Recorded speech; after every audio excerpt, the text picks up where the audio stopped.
Like a craft beer through a pint glass, these are the gays of our lives.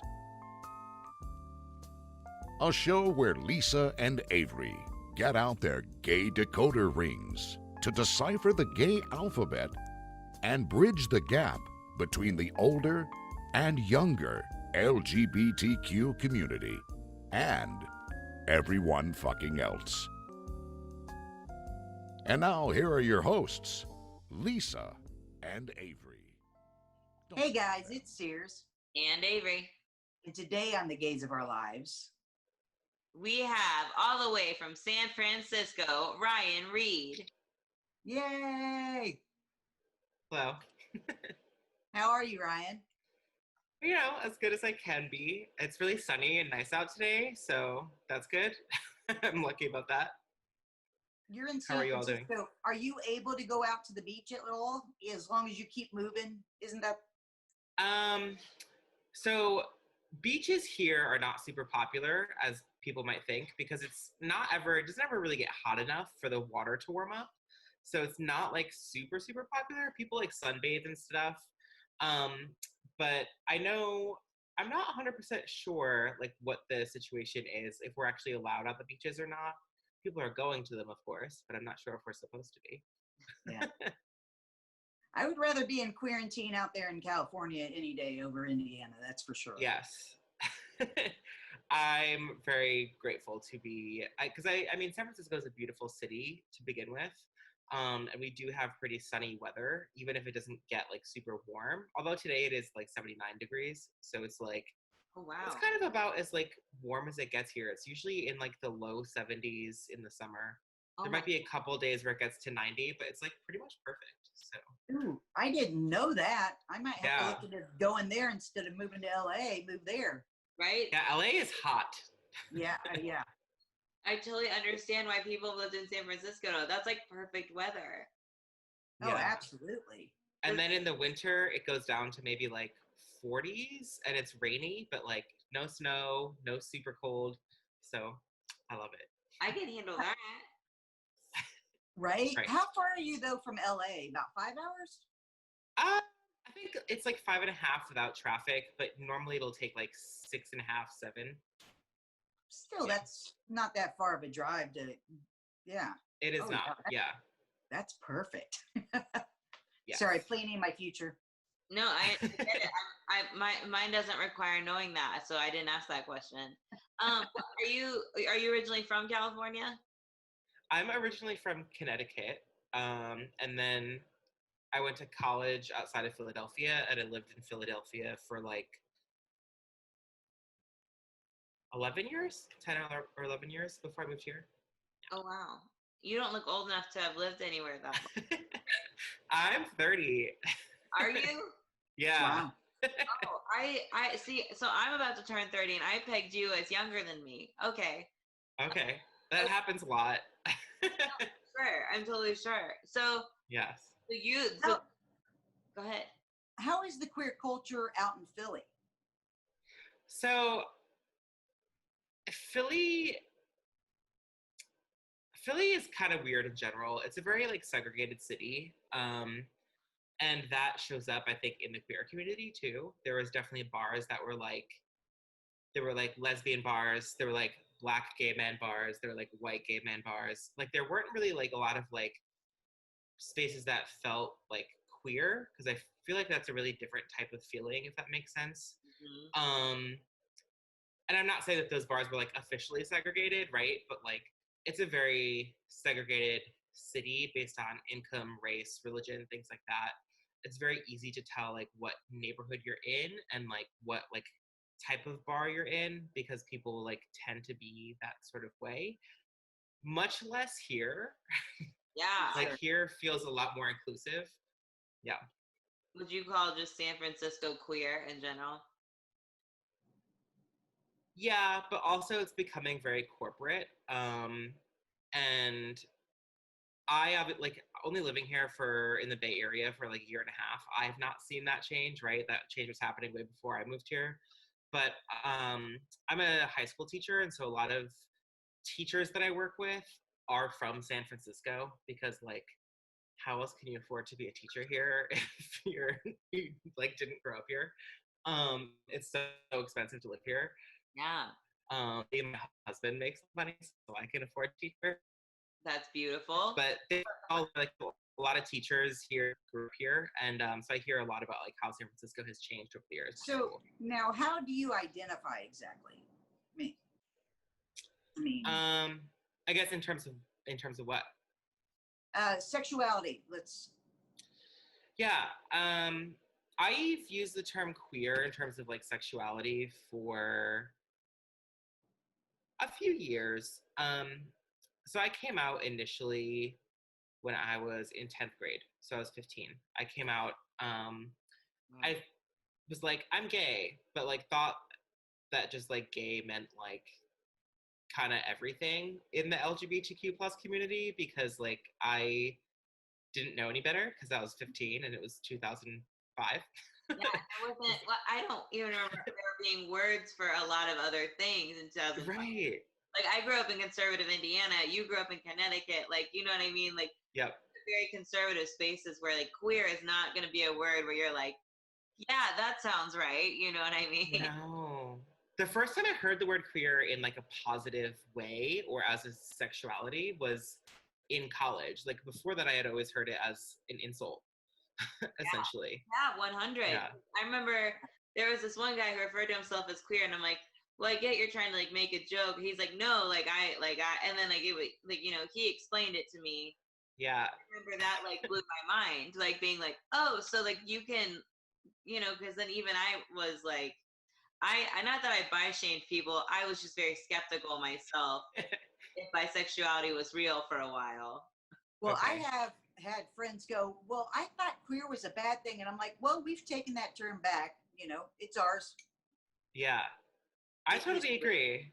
And I think back to what you were saying, I think maybe before we actually started the recording, but Sears, you were saying something like that there's not a lot of rules around like what does a lesbian look like? What does a trans person look like? What is all these kinds of things? And I think that's why I started using the term queer more so because I was like, I don't think that my sexuality really has a lot of rules. And that is kind of why I don't use other terms that are sort of like more gender specific, if that makes sense. Yeah. So then, What gender do you identify as? So I identify as non-binary, which I think is like as many genders as there are non-binary people. It's like there's not really. I feel like the only like overarching or like sort of textbook definition you can say of it is like that it is not like non-binary genders are not within the gender binary, right? Like of male and female. We don't see those as like the only two genders that exist. And that includes like cis binary people and trans binary people, right? Because there are transgender people who are binary, like they have transitioned from one gender to the other in the binary. Non-binary is like somewhere in that whole mess. Yeah. that's me. Yeah. So you go by they, them, and their, correct? Yes, I I do. think I did that right. So I was asked the other day, that's plural, and that's where I struggled with it as a 45-year-old lesbian, or 46 now year old lesbian. I'm like, no, that's two people. And can you explain it from how you would explain it to somebody that says you can't be they, that's two people? How would you explain that? I think first of all, there's not another good option. Some languages have more terms for gender. Even some languages that you wouldn't think would, like German has a third gender that is kind of like left over from like earlier languages. I don't know exactly how they use it because I don't speak German. I don't know if it's actually like related to people's gender or if it's just related to like inanimate object genders. But in English, we just don't have a good option, it feels like. So even though they is usually a plural pronoun, we also do use it in the singular when we're not even talking about gender. So my example always, because I explain this to like other teachers a lot, because I'm a special education teacher, so I co-teach with people. I have my own classes, but most of my day is spent co-teaching. So like when I have to share that with other people, I'm like, okay, so if our principal came over and was like, oh, you have a new student in your class today, you wouldn't like automatically assume a gender. You would say, What's their oh, name? what school are they coming from? What's their name? Yeah. And so we use singular they all the time without even actually knowing it. So it's kind of a roundabout way to answer that question, but No, that's a perfect example. It's exactly, it's perfect. Do people do well with your pronouns at work? No. I was worrying that was going to be the answer. People are getting better. I do have the benefit of like in the school I work in, I've never gone by any other pronouns other than they, them. So it wasn't like a transition period. It's more of like people don't know what the heck I'm talking about. Yeah. They're like, what do you mean? When you introduce yourself, do you introduce yourself, hi, I'm Ryan Reid, they, them, there? Do you automatically put your pronouns after your name when you introduce yourself? I haven't in the past, but it's something that I think I am going to start doing. I would be even more beneficial if like allies did it too, right? Okay. Like people who appear typically binary, right? That's helpful and makes it a little bit less awkward. So I have it in the past, but in my like email and things like that, I do have my pronouns in there. And I use the title mix, not Mr. or Miss. So that also is another signal that maybe you should ask me about my pronouns. Yeah, no, that's awesome. Actually, I don't know. I feel like more people should be comfortable using that mix because I feel like, because I use that out of respect of just not knowing. Sometimes because I think there's been just like a few people where it's been, I want to make sure I'm respecting their pronouns, but also like they may prefer Mr. or Mrs., but I know for sure this is like the most respectful way I can go about that, you know? Yeah, I try myself to like, because I still have to like degender my brain too, right? Like, because somebody can appear completely like like could be like a super feminine looking person who like we would assume is a woman, and like maybe they were also like assigned female at birth, and like they but they don't identify as a cisgender person, but like they have this like femme identity. They could also be non-binary. Like there's so many different ways that non-binary people look that it's like, who knows? Like there's no idea of passing. Yeah.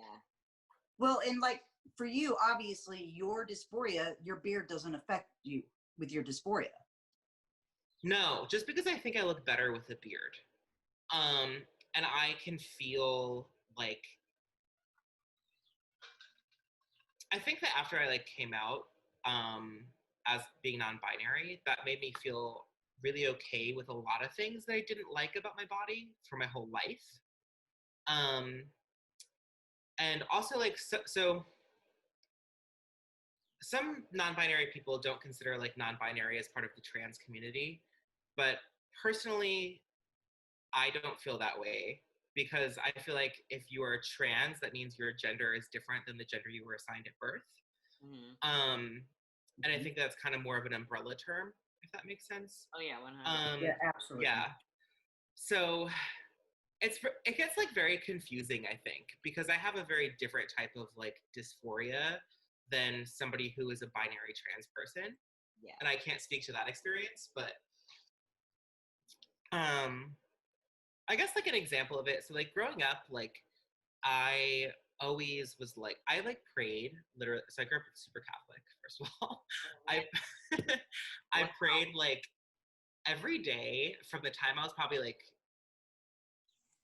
a toddler. Like I remember the first time like 3, 4, 5 years old, up until like almost high school, that I would like wake up as like a girl and that people would see me as a girl.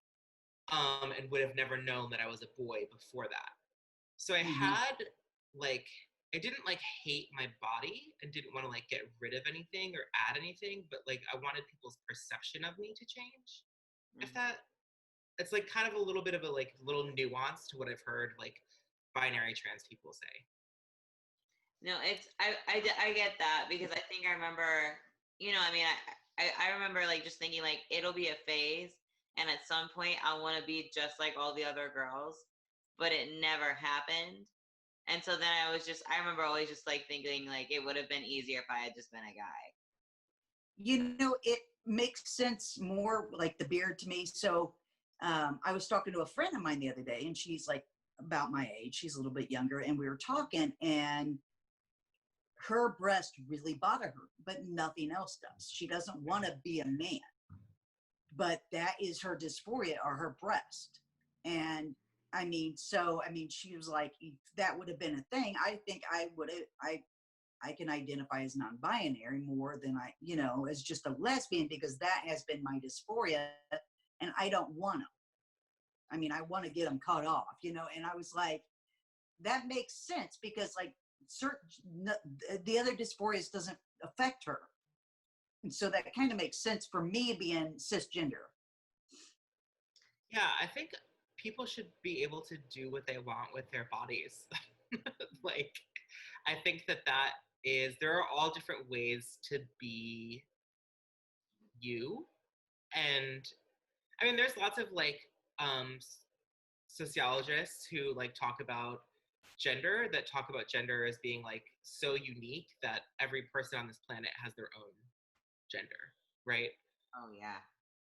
Oh yeah. No, I love that, because like being like, I feel like there's so much of like a debate on masculinity and femininity, that like non-binary people, it's like, how do you describe like it, because honestly, like I think that's the worst part. It's like you're not picking traits from either, you know what I mean, to become yourself. Yeah. I think people really lose sight of that when they're trying to understand.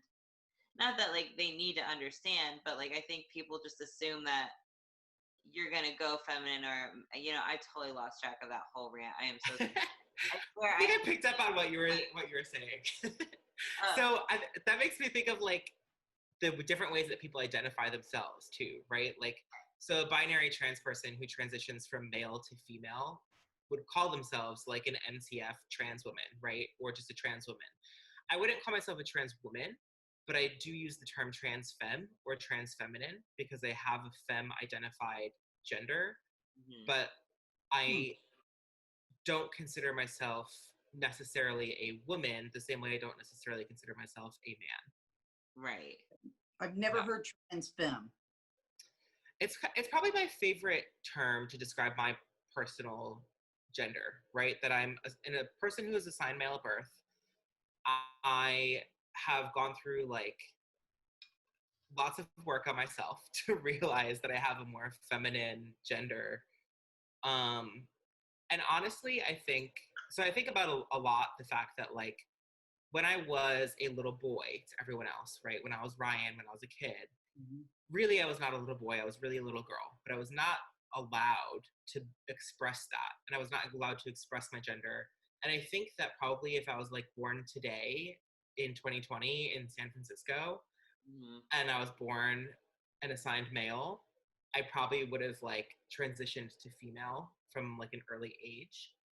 But because I didn't do that, and because I don't want to go through medical transition now, I have a different sort of relationship to my gender. And I also like appreciate the like masculine parts that I have like accumulated through different experiences. So I just think it's really big and complex. And I think that like my environmental factors played a lot into how I started to relate to my gender. Well, so what were some of those environmental factors? Like, what made you more comfortable to become yourself? So this might this will be like I'll just like gloss over some areas, but Okay. but it's like what I was saying, like as a kid, I really thought I was a girl, right? And knew that I was a girl, but that was kind of just like pressed out of me for years and years and years until I got to high school and I was like, oh, I'm just a gay boy. Okay, cool, got it. Like I thought that fixed everything, right? And so then when I went to college, well, actually, my parents sent me to like same-sex attraction therapy, like reparative therapy, to like make me not gay. That's a whole different story. That's Conversion therapy? I went to conversion therapy, yeah, when I was 16. It was real Obviously bad. It works. Yeah, it definitely worked. Oh, wow. Wow. Yeah, so that was the whole thing. So when I got to college, I like had to have like a second coming out type of thing. But like also like, did I really have to? Everyone was like, Duh. no. So like I kind of came out again, and then I started to find myself. In college, so this was in like 2007 to 2011. I really did explore gender a lot, but didn't know that that's what I was exploring. I wore makeup. I like colored my hair. I had my hair long at one point. I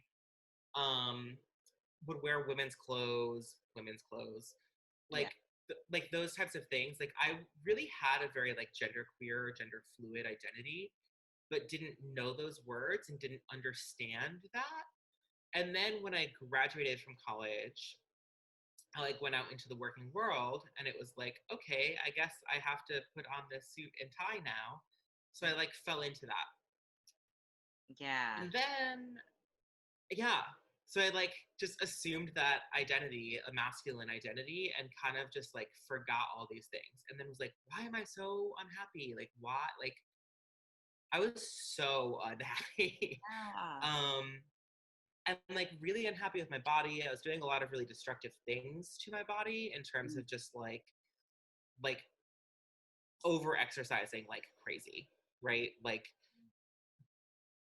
getting like blackout drunk, like things, like things like that you do to like deal with just like hating everything. I don't know. Yeah. Um, but then when I moved here when I was 20. I had just turned 29, 28. 29. I had just turned 29. Yeah. When I moved to the Bay Area. And I started going to therapy. That's crazy. You just seem so much younger than that. That whole 11 years, I'm like, how can you have been anywhere for 11 years? Yeah. I just was. Yeah. But when I moved here, I started going to therapy, and I hadn't gone to therapy in years because I've tried multiple times after my parents sent me to conversion therapy. But it was always like therapy was the trigger. Like therapy was like horrible. I couldn't do it. Well, but yeah. So I just really needed to do it, and I did it. I went to therapy when I moved to the Bay Area, and it just like poured out essentially. Like I just was like, oh, this all makes sense suddenly. Like it was just this like aha moment, or like a series of aha moments through doing that work and really like trying to like know myself for the first time. Yeah. And also having had years of like learning about gender, that it just like completely changed. And I was like, okay, guess I'll be myself instead of trying to be things that I hate. And that's why I hate everything and everybody around me. Yeah. Well, and you're such a colorful person. Yeah. And to mute that for so long, I'm sure that just caused all kinds of trouble in your head. Yeah, for sure. I was always like a really big ally, right? Like for the trans community. And always had some kind of like identification. Like I was like, I get it. Like I get it. It's not just that I like learned about you all. I get it. Like I understand the feeling. Like I've had the feeling. And everyone was like, are you? And I was like, no, like I'm a boy. But like, so it was honestly like, I was like mad at myself in therapy because I was like, do you know like how many times I've like gone to bat for trans people and non-binary people and like yelled at all these people about these things and like was like being like an advocate and supporter, and then was like, I thought I like knew gender, right? Like I really thought I did. I was like mad that I like was so confused about my own. I was literally like embarrassed to talk to my therapist about it because I didn't want her to think I was stupid. Like, but it's so hard to like because I feel like I like suggested it as a solution when I was going through like my counseling. I was like, so I'm like, maybe I just don't feel like I'm actually a female, and that's what I said out loud first. And then I like looked at them, and then you know you can see that like they're not gonna say yes or no to you, you know. I know. And it's so and I'm just like, and I said, so maybe I feel more masculine, and I'm just like leaning and leaning, and I get that because you have to like walk your brain there to accept that about yourself. It's easy to do it for others. Like it's very easy for me to hear that, okay, you're non-binary, but like to admit to myself, oh, I am a male. That took me like a good 2 months to like, yeah, Yeah. that's still comfortable. That's still okay. Like it takes a long time. With people my age, it's totally different too, because now we're set in our bodies, and you know, I've had breast cancer, so I don't have boobs anymore, which has made me feel a little bit more queer, which is weird. I don't know. I don't even know what that means to me exactly. But I mean, but I've always dressed in men's clothes. When I got into car sales, I wore men's shoes, more men's dress pants, and men's button-up shirts. You know, I've always worn ties and bow ties. And so, you know, I've always dressed that way, but it was more accepting as a lesbian, in my opinion, than it would be for you as a gay man to dress a little bit in some women's clothes. So I can see how that would be very hard for you to have done that and been able to be okay with it. Yeah, I think that's a really good point. I think also that like lesbian culture encompasses a lot of different genders, in my opinion, right?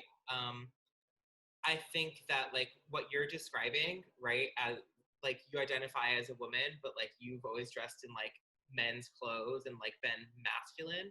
That is a real identity in lesbian culture. I feel like in gay men, like, because I identified as a gay man for many years of my life, right? Like, there is this culture of like femme gay men and mask gay men, but it's very like, if you like do any, like if you paint your nails, you're no longer masculine, and that just means that you're like undesirable. Like, I don't know. There's much less of a gender spectrum, and I think that all comes from like, not to just already go here, but like the patriarchy. No, we're going there. Down with the man. Let's go. Yes. I just like can't go like 30 minutes without complaining about the patriarchy. So I guess. I think that like gay men have access to a lot of the things that cis heterosexual men have, because they are still men. And then once a gay man begins to put on eyeliner or be like, ooh, what if I wore a skirt? Like suddenly they're not a man anymore. And I feel like that's not true of women, especially gay women, right? I think that there's a lot of like fluidity in that. So it's disheartening that the same thing is not true. But I think it's because of like us just replicating the same thing, like It is regurgitating heterosexual culture. But it's true. It's so much more accepted for us to dress.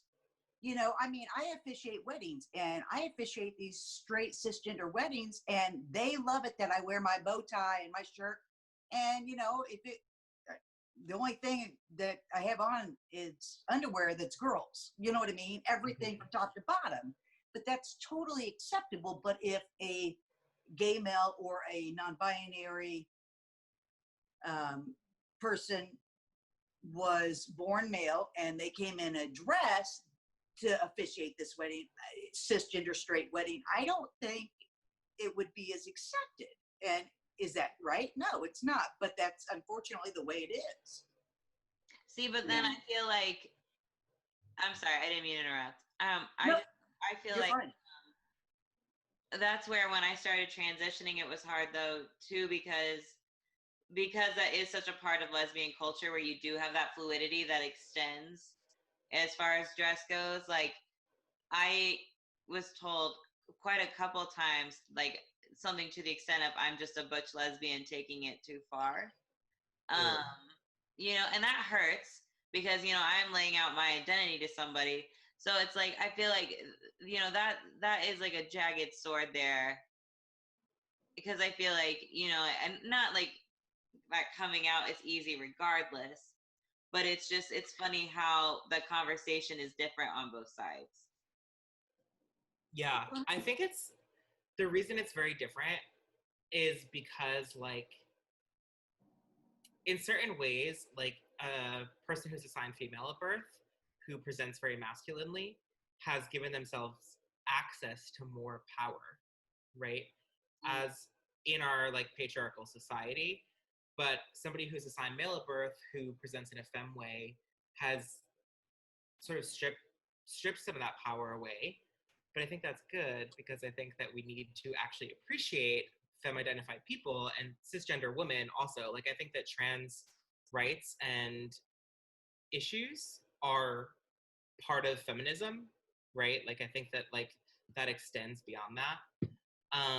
But that was something I talked a lot with my therapist about too, was like, well, am I just like a feminine gay man? But no, because I really feel that difference. Like, I know that one of those is right and one of those is wrong. But sometimes I do look at like gay men who are feminine and I'm like, well, like, how come I just am not okay just like with that identifier? Like, are you familiar with Billy Porter? Yeah. Oh my gosh. Yeah. Pose. Like, yeah, like for Pose. Yeah, amazing. Pose. But Billy Porter identifies as a man, uses he, him pronouns, but like wears makeup and lots of like traditionally female gendered clothing. Mm-hmm.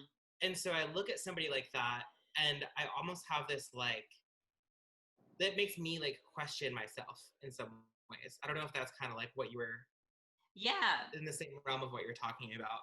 Like, why aren't you just a very femme gay man? Why do you have to be a non-binary person? Is kind of what you struggle with. Is that what you mean? Yeah, because because it's hard, right? Like, because people don't understand non-binary identity and people don't understand how to use they them pronouns, even though it's literally just replace he him pronouns, but okay. But like, people don't understand those things and I have to have these conversations a lot and like explain myself a lot and justify who I am as a human being, and that is so annoying and like so grating. And that's where my dysphoria comes in, right? Is because I will always be seen, even if I'm like wearing all women's clothing. Like today I'm not, I'm wearing like a mix, but like even if I'm wearing like all women's clothing, which a lot of times I will always be called sir. You know, like, and I'm not gonna like spend my energy to explain that to a stranger. Right. And so I really fully feel that difference in myself, like that I am not a man and I am not a gay man. But other people don't see that. People see a gay man, regardless of like what I tell them. And so I like look at gay men who are feminine and I'm like, why can't I just be okay with that? See, and it's just not me. I go to the point where like when I get misgendered in my head, I'm like, why just don't have a gender in the greeting? I'll be fine. Just don't even have a gender. Like, you don't have to say thank you, ma'am. You don't have to even have it. Like I that's what I prefer.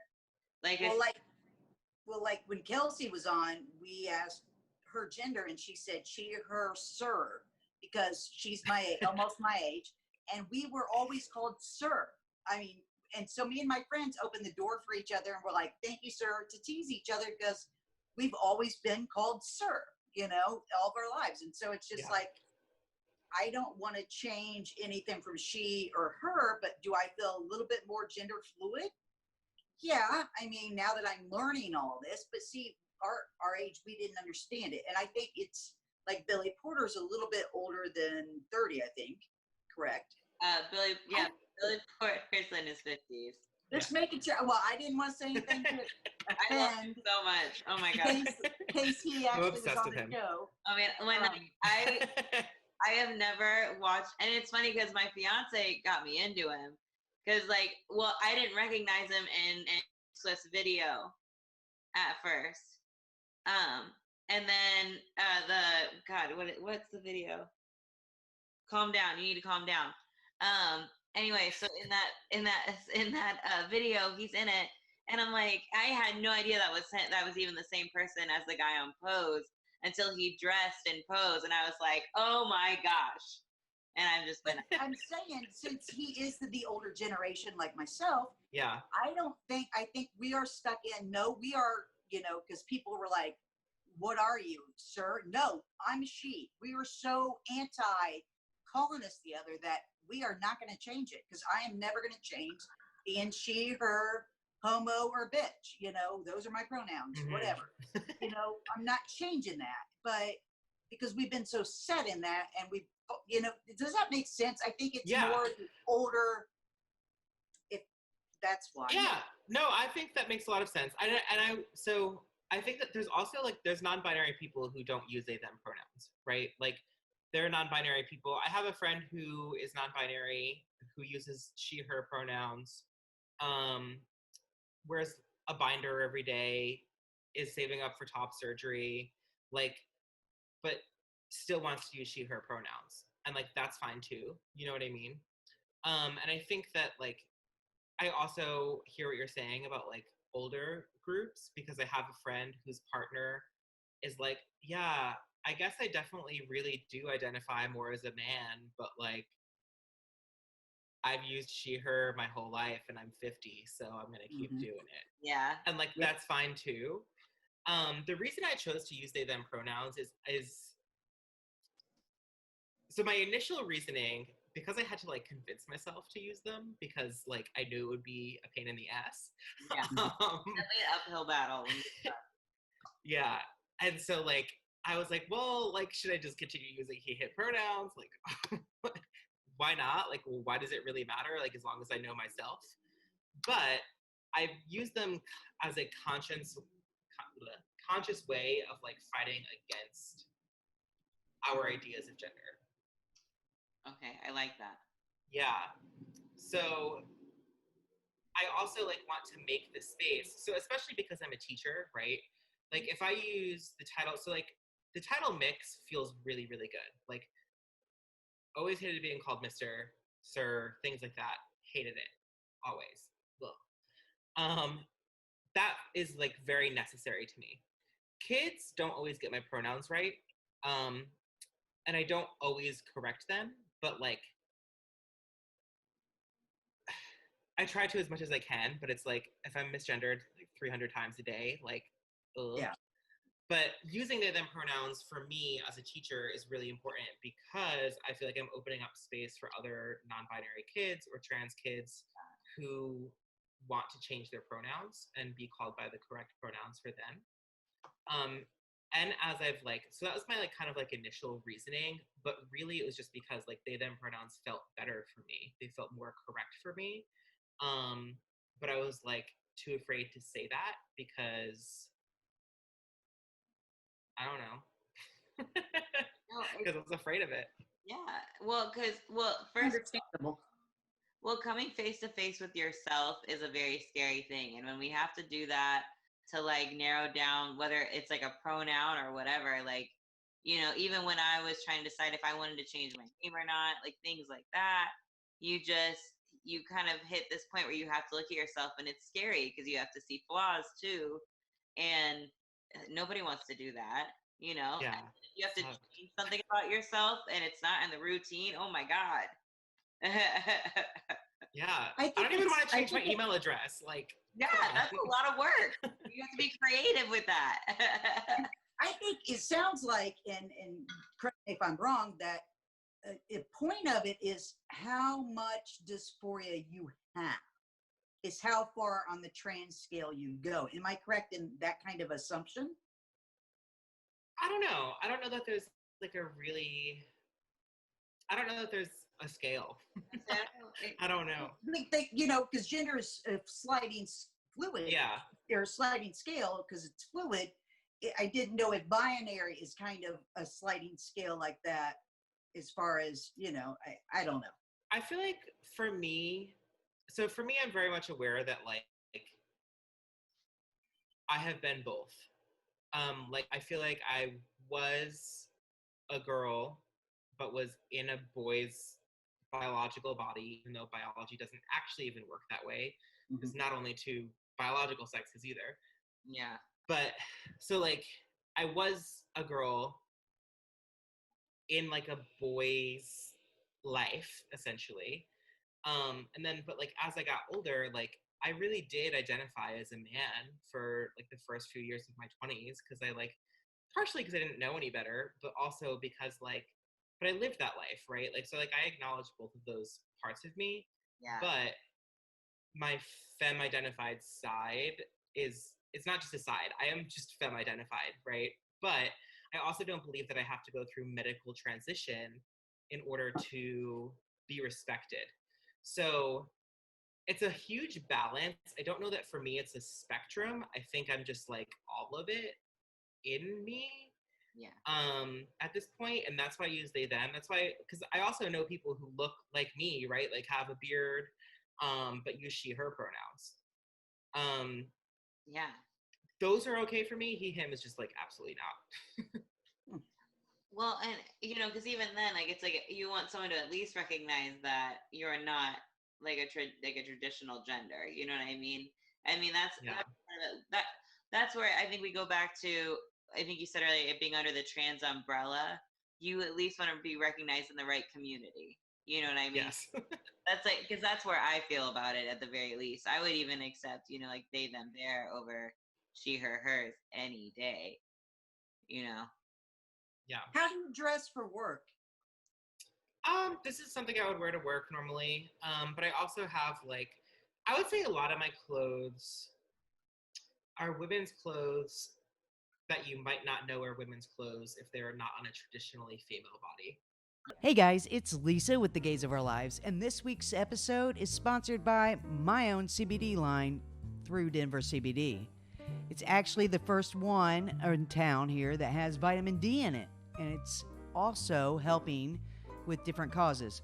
The strawberry flavor, 5% goes to Cancer Support Community. The orange flavor, 5% goes to the National MS Society. Use my code LISA20 and get 20% off your order. But I would say normally what I wear is like maybe something that's like a little bit more like form-fitting, like a t-shirt or a tank top or something, and then something loose over it. And a lot of the loose things they have are very long. Like they would be a dress, but they're just like open in the front. So I feel like it doesn't automatically signal to somebody that like I'm not just a gay man. Right. But for me, it feels really good and feels connected to like my gender and myself.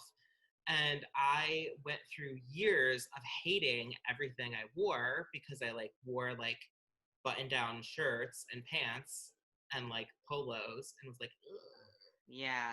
I hate myself. I don't know why. Well, you try and fit into those like tight knit things. Like literally, like you up to like maybe even 6 months before I came out, I was still wearing low cut shirts.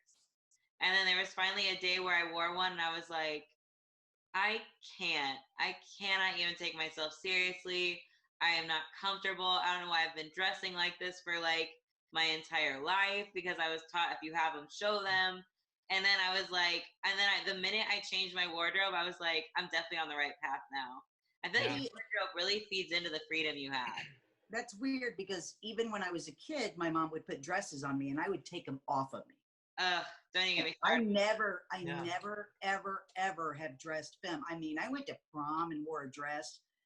So I've worn maybe 3 dresses in my life, 4 dresses in my entire life. And, I just never have. And that's just been something I don't care if people don't like it, I'm not dressing any other way than this way. Even though people are, my mom used to be like, honey, why don't you come shop over in the girls section? Nope. Sorry. Nope.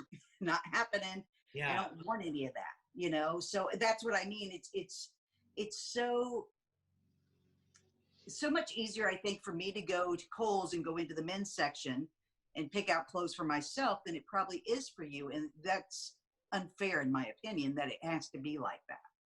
Yeah, I think there's just a lot of stigma around it. Mm-hmm.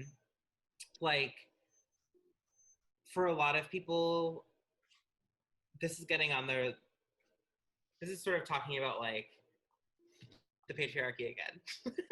And like feminism, right? Like a lot of feminism in the past has been, or the way that people have understood feminism, which is not really what it is like, oh, women can do everything a man can, right? As if man is the goal. And it's not necessarily for everybody, right? For some people, yes, but like not everybody. Right. Whereas like, so if you are a man or an AMAB person, an assigned male birth person, and you're wearing women's clothes, there has been stigma around that as if you are like some kind of like perverted deviant because you're doing something that is like going so against what we've all been taught. That makes total sense.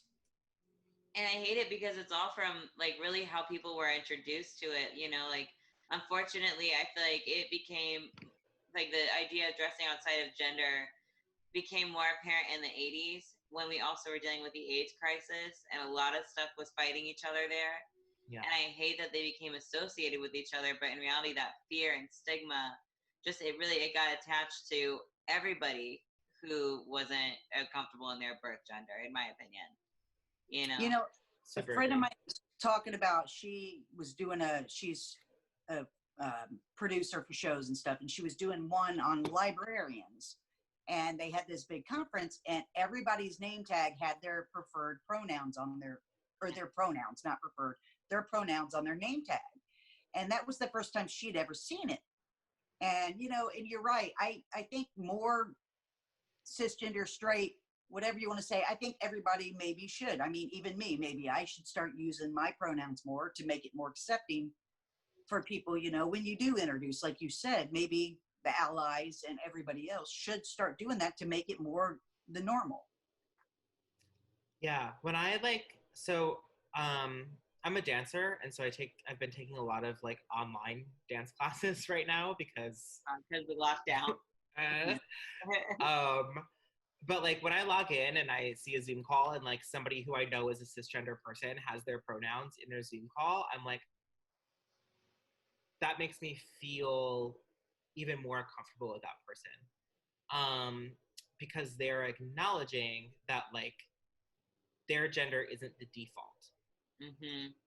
And that I think is what's so powerful about sharing pronouns for cis people, for trans people, for non-binary people, for however you identify. I think that is what's so powerful about it.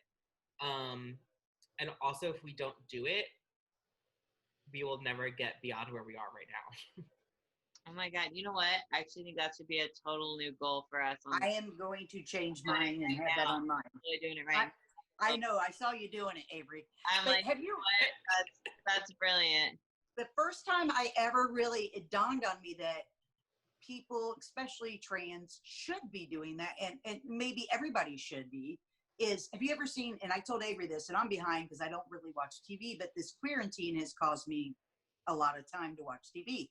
So I started watching Billions, and they have a non-binary person on there. And every time Taylor Mason introduces themselves, hi, I'm Taylor Mason, they, them, there.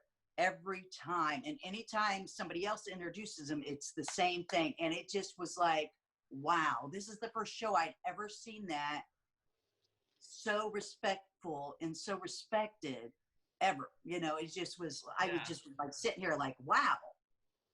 I don't know that show. I don't watch a lot of TV either. I don't. But that is great. it's I like it because I'm a salesperson by trade, and they're big stockbrokers, and it's called Billions, and they're making billions of dollars. So, Oh, is that why? so anyways, but they are actually a non-binary person. Oops, non-binary person in real life. They were on Orange Is the New Black also, and so Who did they play on? I'll have to. I know. Look it I up asked you again. that too. Yeah. I have to rewatch it I now. have to look it up again. I had to go to Okay. IMDb page. and I'll see. figure it out later. But yeah, so no. Orange Is the New Black, I think, is actually like a really good example of like being gender inclusive, because there are like really, so like if you think of like Pusey, Samira Wiley's character. Yeah. Oh, yeah. Pusey uses she, her pronouns, but like has like a shaved head, very masculine appearing. Oh, yeah. And is gay, and like definitely the like butch lesbian in every like relationship she gets into. And that in itself is, I feel like, its own gender, like what we were saying before, right? And then there's also like Laverne Cox's character. So, oh my gosh. Sophia. Yeah. Brilliant too, because Yes. and that was my thing. I felt like she should have been the face for the trans movement way before Caitlyn Jenner. And I understand. I know. And I'm sorry. But like the minute I realized Laverne Cox was who she was, I was like, she should have been talking this whole time. She is a trans woman of color. She is like Yep. perfect spokesperson for trans people. Like, not that like any one person can define the whole experience, but she would definitely like be more caring about how many different representations of gender there are. She's a voice that we really need. And I think that like, so also like Orange Is the New Black and the character of Sophia was one of the first times I ever saw like a recurring trans role that was played by a trans person and wasn't just like the sassy sidekick. Like she was her own person with her own story, and it was important to the plot. Like she wasn't just a throwaway character. Yeah, and Not just an extra. Yeah.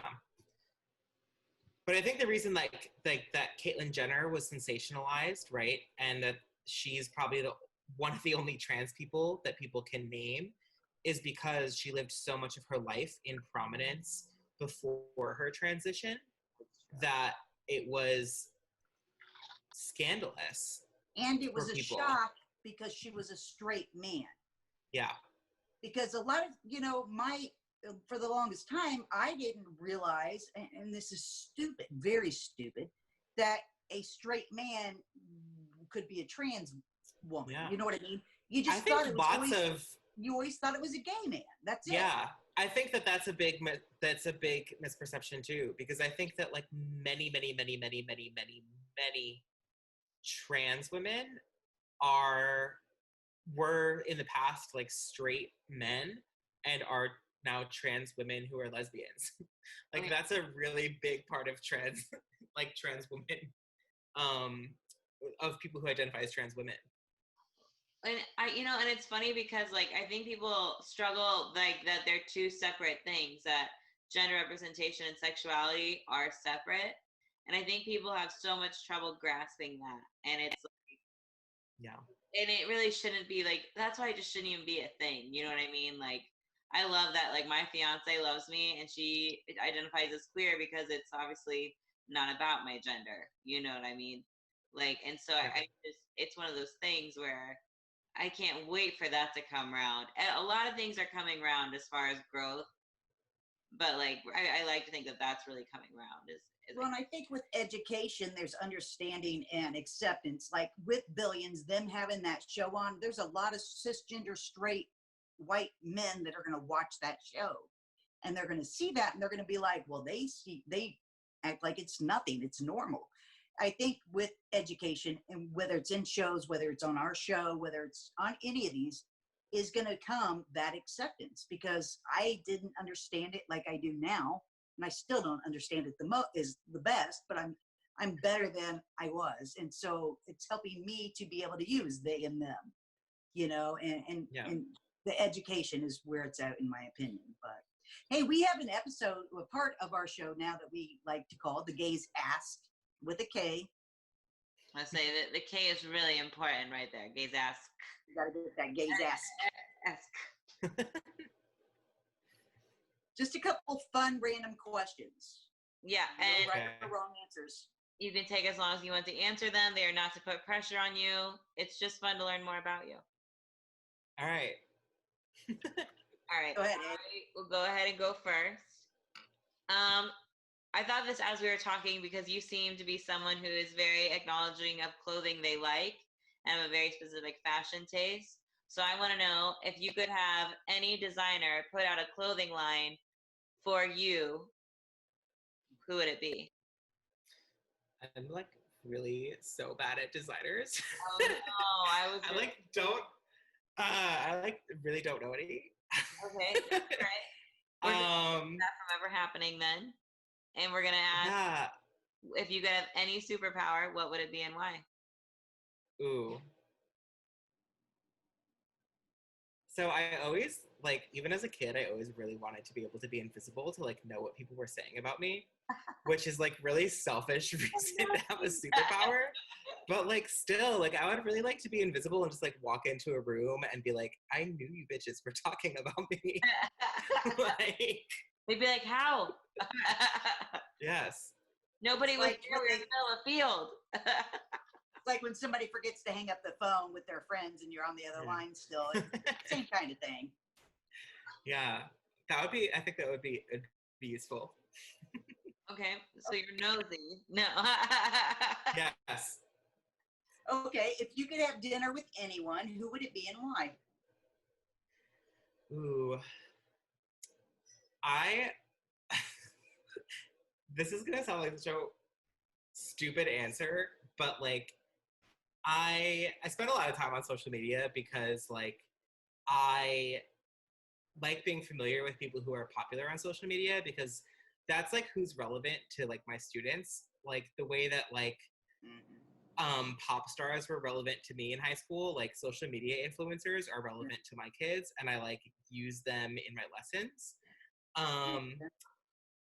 I am obsessed with Bretman Rock. He's like he started out as like a YouTube beauty guru and he has like 13 million followers or something, maybe even more than that on Instagram. But he's queer and he like has like done like advertisements for Nike, for HP. Like he's like a really confident face of the LGBTQ community and I just like am obsessed with him and just want to be friends with him. So I want to hang out with him. What's his name? Bretman Rock. I just looked him up. He is a very beautiful. Does he identify male? Yeah. Oh. Yeah. Yeah. Okay, I've seen this guy before. I'm gonna have to look it up here in a minute. I gotta stop cheating. I have the internet at my fingertips. Okay. Right. My next. Hang on. All right. If you. He was frozen. I think I was Go like ahead. frozen for a second. Yeah, Okay. there we go. So Nobody Yeah. goes on my screen. You're both just fine. That's crazy. Okay. If you could be on any reality show, what would it be and why? Ooh. I don't even know that this show is a thing anymore, but I was like obsessed with The Real World, like MTV. Oh yeah. So I would bring that back and be on it because I think that it would be really funny to see how they turn me into a mess. Oh my god. I love it. if you couldn't be the hero that you are with being a special ed teacher, what would be your dream career?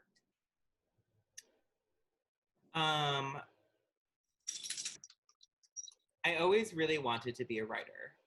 I always wanted to write like young adult fiction. That's like what I thought I was gonna do when I was a kid. And something I still can do and still be a special education teacher. So yeah. Look out. I think we can do that. That'd be fun. All right, so this last question is actually more of a challenge. I've been throwing it at guests just because I really like to put people on the spot. What is your best dad joke? Ooh. I'm like, I don't know. Hang on. I know there's one in there. There has to be. That's all right. You got time. I've got one. Finally, You got one. You can go. I got one. Why they're thinking? Let me give you one. I think I What- maybe have one that. Oh wait, go ahead. You go. You go. What do mermaids wash their tail with? What? Tide. Oh, that's a good one. That's Sarah's first ever. Horrible.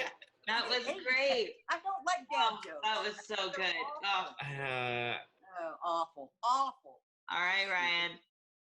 I really don't know that I have a dad joke. Oh no. I'm gonna disappoint. I don't think I have one. That's all right. That's all right. It's all right. We got the bonus one from Sears. Not everybody has one. That's okay. I haven't. Yeah. You know what? He's been asking this for weeks, and that's the first time I've had one. There you go. I don't, and I'm a comedian, and I don't have dad jokes. The one I've been using this week is it's gonna take a latte coffee to get me up today. That's very dad.